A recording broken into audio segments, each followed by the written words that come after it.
in to the hottest station on the planet. Resistance is futile. The revolution has begun.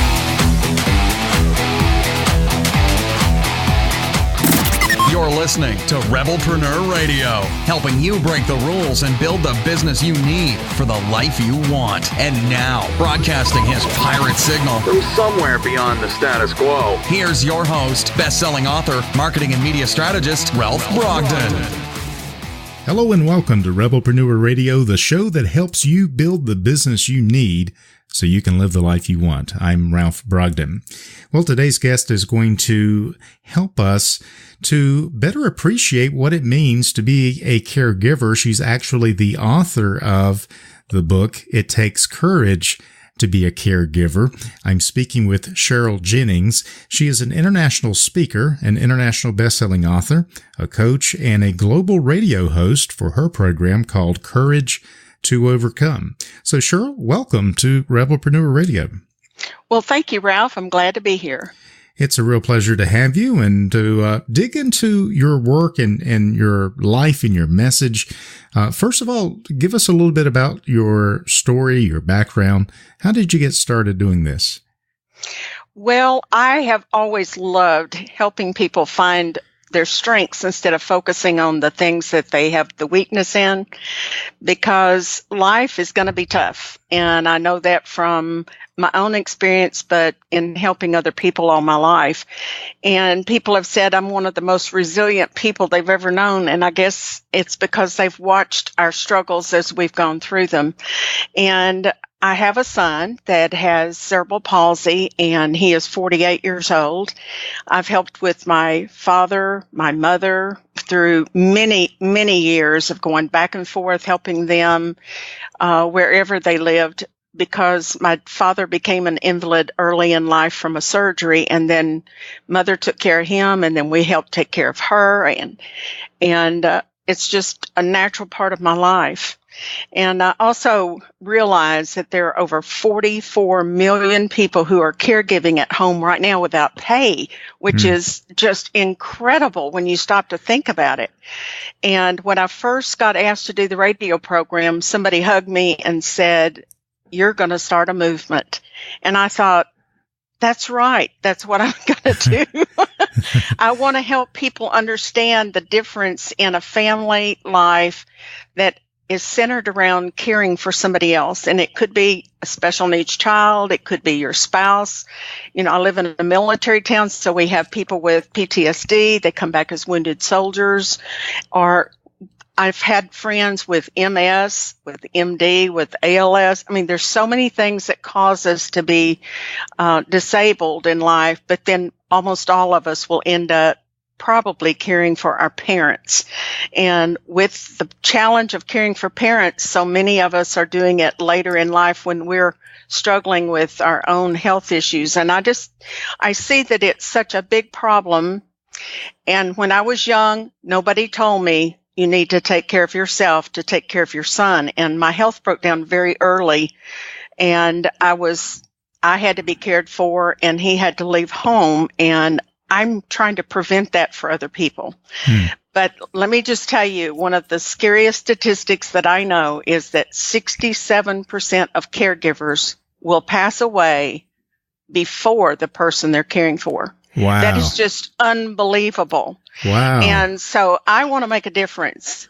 And what I try to do is find out what's helped people in the past to have the courage to face those challenges, to overcome, be strong, have their grit, and then what lessons they learned and pass them on to people coming behind us so that they don't have to go through what we've often gone through.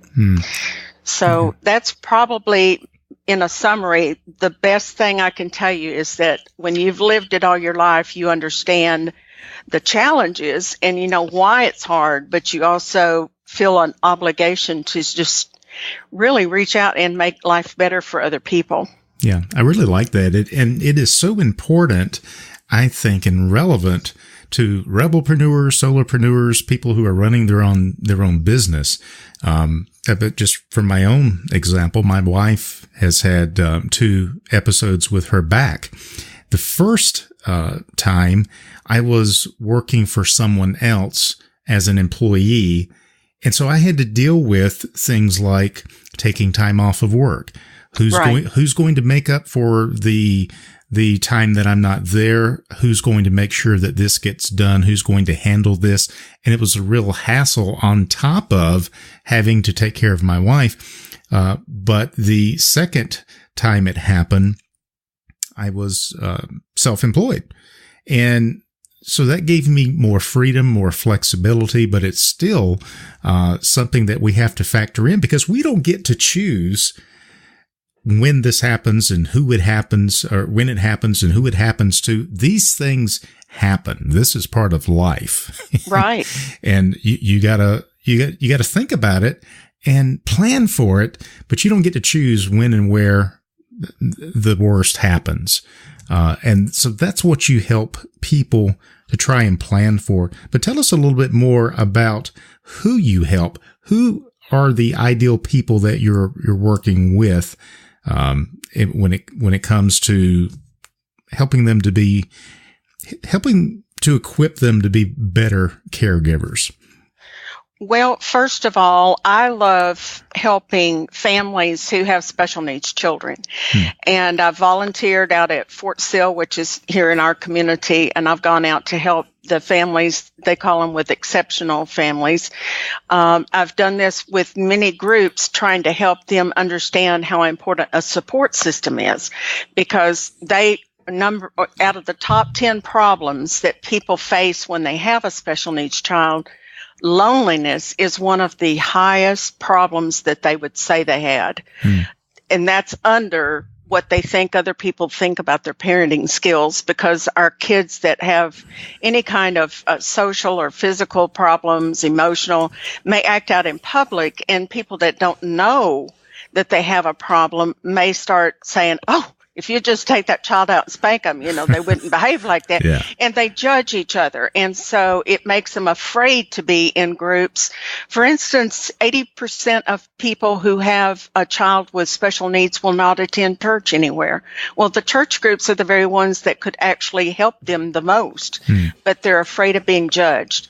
But I also love helping families who have, because of having close friends, I've helped families that have a spouse that they're caring for. And to me, I want to encourage that spouse that what they're doing is so important, because without them, life could be just unbearable for the person that needs the help. But then I've been there for my parents, and that's been over the last 25 or 30 years. Plus, I helped take care of my mother-in-law for 17 years. And they need us. And sometimes we're stretched thin, but that's part of learning how to manage our own lives so we can help other people. And because we need each other. And I want my kids right now to understand that, for instance, our older parents that are living in their 80s and 90s never did reach the point that most of them ever took care of a parent, because they died so much younger. That's right. And so they don't understand sometimes the challenge that a baby boomer or someone close in there might have in trying to meet all of their needs, plus take care of kids and grandkids and their own health issues. So I'm trying to help people understand it's okay that you feel guilty sometimes, or, that's just normal. Don't let it take over your life, that you feel like, okay, I need to take time for me. Because if you don't take time for you to keep yourself healthy and able to take care of yourself, you cannot take care of someone else. The very fact that you get on an airplane and they say, if the oxygen mask drop, put it on yourself first. When I first heard that, the first few times I kept thinking, that's awful. Why wouldn't you take care of the person next to you? Because I didn't understand that if I passed out, I cannot help them. And, that's kind of our mentality sometimes, because we think it's selfish to think, oh, I've got to take time for myself. I'm feeling so tired or worn out, or I've got the flu. I just need some rest time. And we feel like it's not fair to somebody else. It is fair to them because you want to be healthy enough. You can take care of them. Plus, the other thing that I love to do, Ralph, is go into assisted care places and talk to the people who are being cared for and explain to them how they need to look after the ones that are being good to them. I like to help them understand, don't just sit and ask for people to wait on you. You do what you can for yourself because you have to take a part in caring for the person that is your caregiver. So I saw immediately that the caregiver was the person who's overlooked. And that's the reason I focus on caregivers. And it's because if you called me and said, well, how's your mom? You probably keep asking questions about her, but you might not ever think, Cheryl, what do you need? Could I come and sit with your mother for an hour? Let you just go do whatever you want to for an hour, or go to the grocery store by yourself or whatever. And so I'm trying to help people understand, think about your caregivers. If they're your neighbor or if they're in your family, pay attention to what they might need. Let's help them live longer. Yeah, that's a really, that's a different approach to focusing on what the caregiver needs, because if they don't put their oxygen mask on first, then they're going to pass out and they won't be able to help the person who needs the help. So it's about sustainability. It's about, right. How long can you keep this up without a break? And the answer is not very long. So that was an incredible statistic you gave us, that 2/3 of caregivers will die before they're the ones that they're caring for. That's just an amazing it's almost hard to believe that until you start thinking individually of people you know, and you start watching, oh yeah, well, my good friend who was taking care of his wife passed away before his wife, who had Alzheimer's or who had ALS or something else. They're worn out, and we don't realize just how hard caregiving task can be on the person who's doing the work.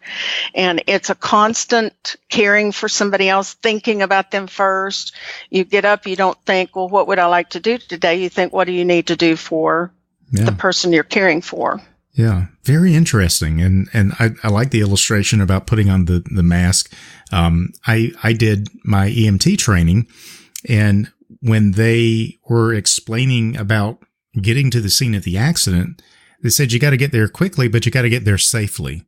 And right. What the impression they gave to me is, they said, if you wreck the ambulance on the way to the scene, you can't help anybody, and you've just made matters worse. And I thought, wow, what a great thing to remember, as you're rushing to the scene of an emergency, not to make things worse by becoming a patient yourself. Right. That's exactly right. So we've talked about some of the problems already. We've talked about loneliness and we've talked about the isolation, judgment.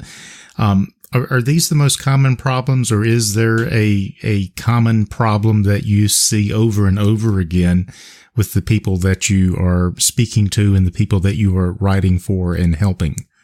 Well, it is the burnout. It is the fact that people get so worn out, and then they get frustrated, they get angry, and then they get burned out just thinking, I just don't think I can keep doing this. And there's a frustration there. But then they also think, oh, I can't say that out loud, or people will think I don't love my mother, or I don't love my husband. So now you feel guilty for feeling burned out. Right. So if we just understand that our emotions are going to come out, and we're going to have some of those feelings of anger or guilt, that okay, we just need to take a little time to calm down and to think about what is it that you're really needing. And it could be you just need some rest. You need someone in the family to maybe come and stay. And this is another problem that many people have. There will be one child in a family often that will end up with the major part of the care of the parents. Yeah. And some kids will just say, well, you do it. You're better than I am. Or you've got a background in medicine. Or, for me, I have a job and you're self-employed. Right. So Right. I've actually seen that happen with a client of mine. It's the same exact situation. And, without being too specific, she had siblings, and the siblings were, we're busy with our careers, and you just work from home. So it's like you're independently wealthy because you don't have a real job. So you take care of the person who needs taking care of. And so they shift all that responsibility, and that is a recipe for burnout, isn't it? Absolutely.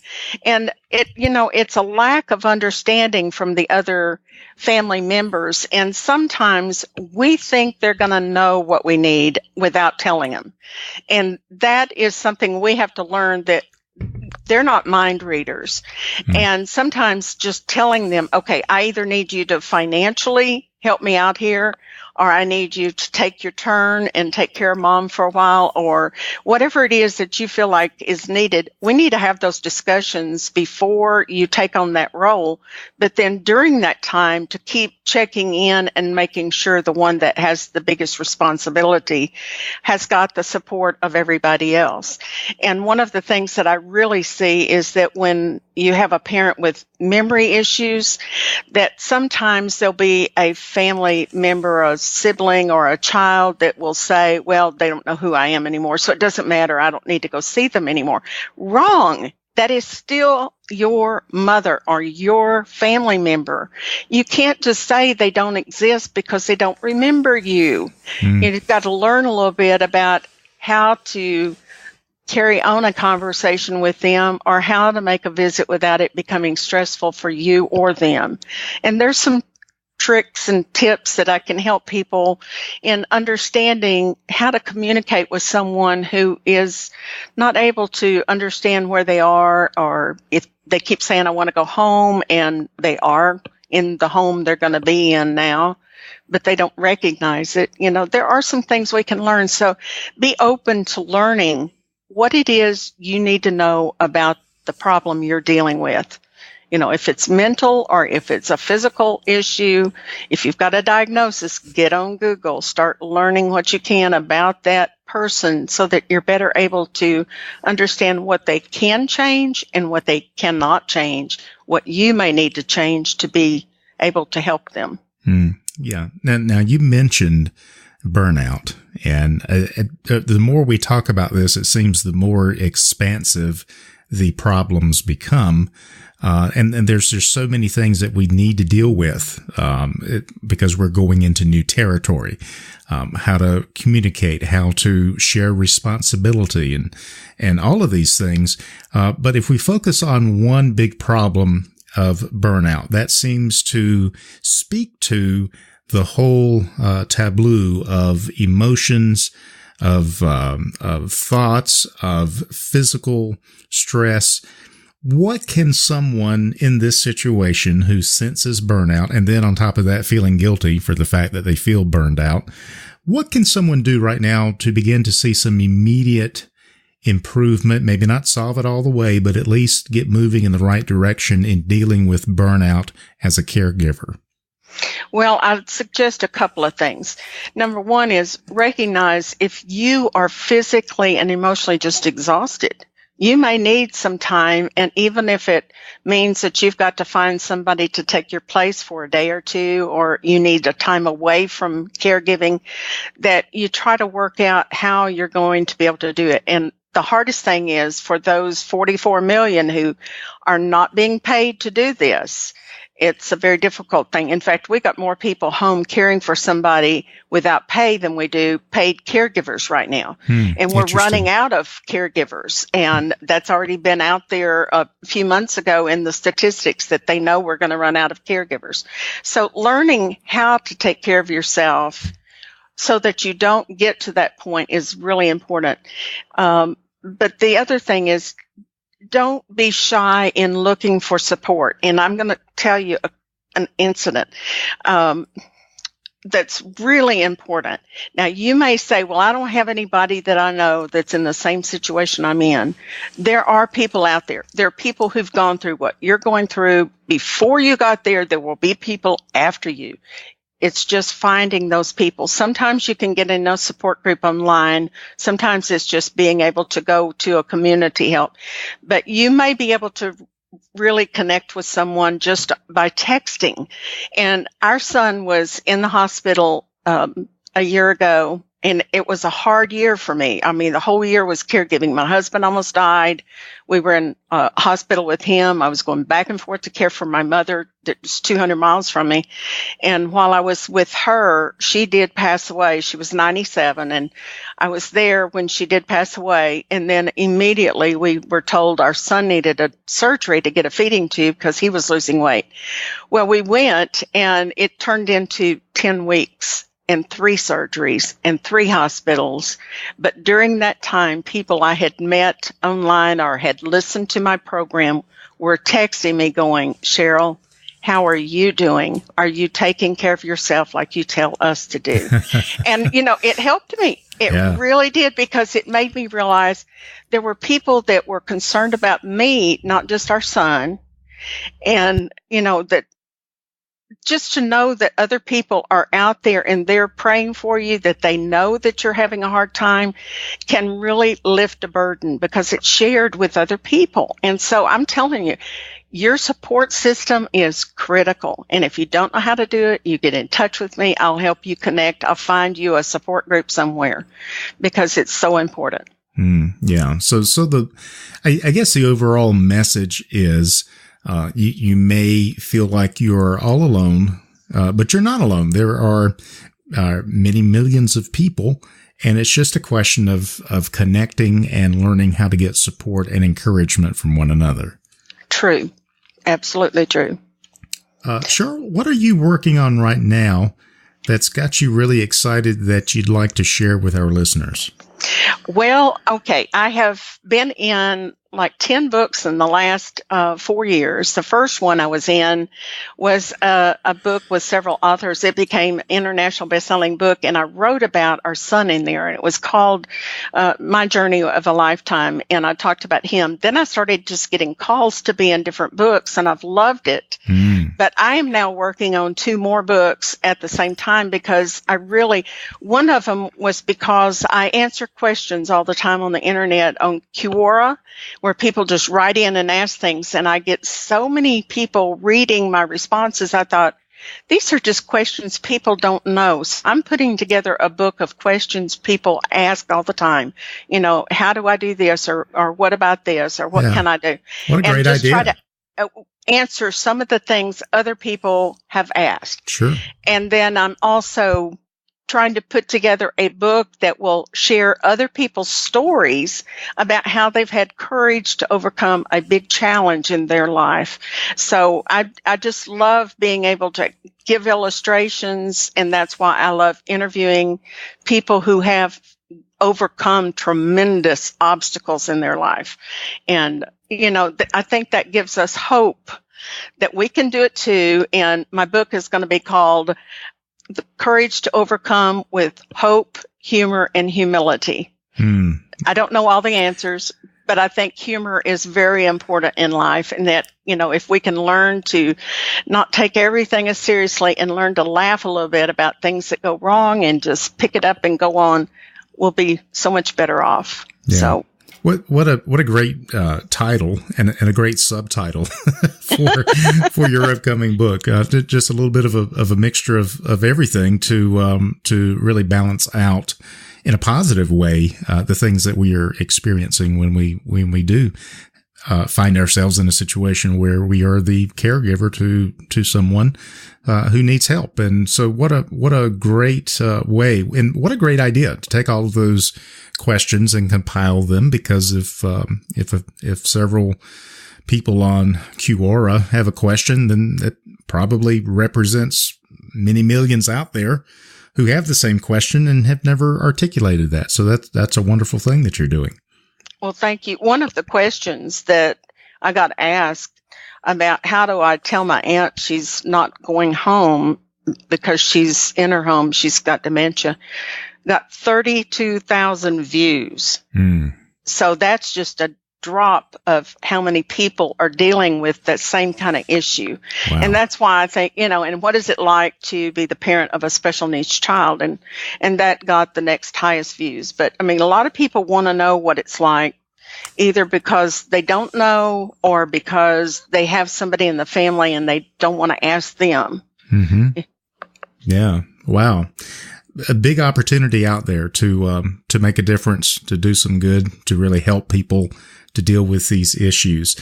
This has been very eye-opening, Cheryl, and I want to encourage our listeners to go check out your website. What's the best way to connect with you? Go to couragetoovercome.com, and that is with a 2. Courage to Overcome. If you go to Google and you Google Courage to Overcome, you'll probably find me out there somewhere. And I actually started a club for people that are going through those challenges. So if they want to do that, that's probably a great way. Also, LinkedIn. I'm on Facebook, LinkedIn, Twitter, but just I'd love to be able to say, if I can't help you, let me help you find somebody who can. I'm not all about trying to take everybody that wants to ask a question to just try to work with them. I want them to go to somebody that I think would be the best person for them to work with, and that would be somebody who understands the issues that they're going through easier. So excellent. So, and by the way, and we'll have that link posted on the Rebelpreneur website, but it's Cheryl Ginnings, and that's Ginnings, in case you want to look her up on Facebook. But Courage to Overcome, that would be the key phrase for you to check that out and connect with Cheryl. This has been really inspiring, and I hope that it's encouraging to people that are in these different situations to know that there are resources out there. There are people available to share their expertise and their wisdom, like Cheryl Ginnings, who's an advocate, a speaker, and an author. So take advantage of that and reach out to her. Cheryl, any final thoughts or words of wisdom that you'd like to share with our listeners before we call it a wrap? Oh, I've got something I do want to share. I always give people 5 special steps to try to help them, but the most important one, I think, is that your attitude about life may be the only thing you can change. And what you go through in your challenges can either make you a bitter person or a better person. Bitter people are hard to live with. You don't want to be around them, so be the better person. And the most important thing is don't get stuck asking, why me? Why my child? Why my family? It doesn't do you any good. Even if you know why something happens, you still have to decide what will you do about that situation. And that's where I think a lot of people get stuck.